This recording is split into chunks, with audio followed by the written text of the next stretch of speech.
Сәлем баршаңызға. Бүгін үй жағдайында творожный сыр жасаймыз, яғни сүзбе ірімшігі. Ол үшін алдымен тетрапакеттегі 3,2% кефир аламыз. Тоңазытқышқа 1 күн салып қоямыз. Келесі күні шығарып, дуршлаг қоямыз. Дуршлагтың астына терең ыдыс қоямыз. Оның үстіне марлевка саламыз. Марлевканың үстіне жаңағы пакеттегі айранымызды шығарып, бөлікке бөліп саламыз.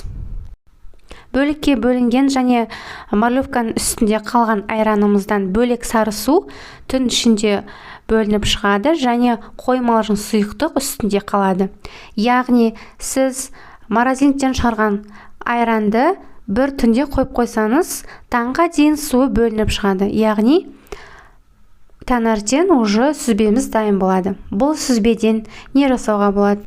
Бірінші вариант, осы сүзбе ірімшігін пайдалана отырып, торттың сыртына арналған крем жасауға болады. Яғни бір банка сгущенка және осы творожный массаны қосып, блендермен айналдырып, дайын крем дайындауға болады үй жағдайында.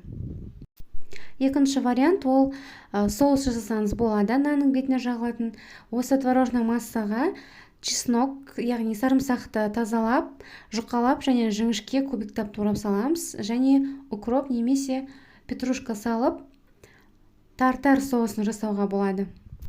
Үшінші вариантымыз, блинчик немесе блинның ішіне жағуға немесе отдельно бергенге дайын соус. Астарыңыз дәмді болсын.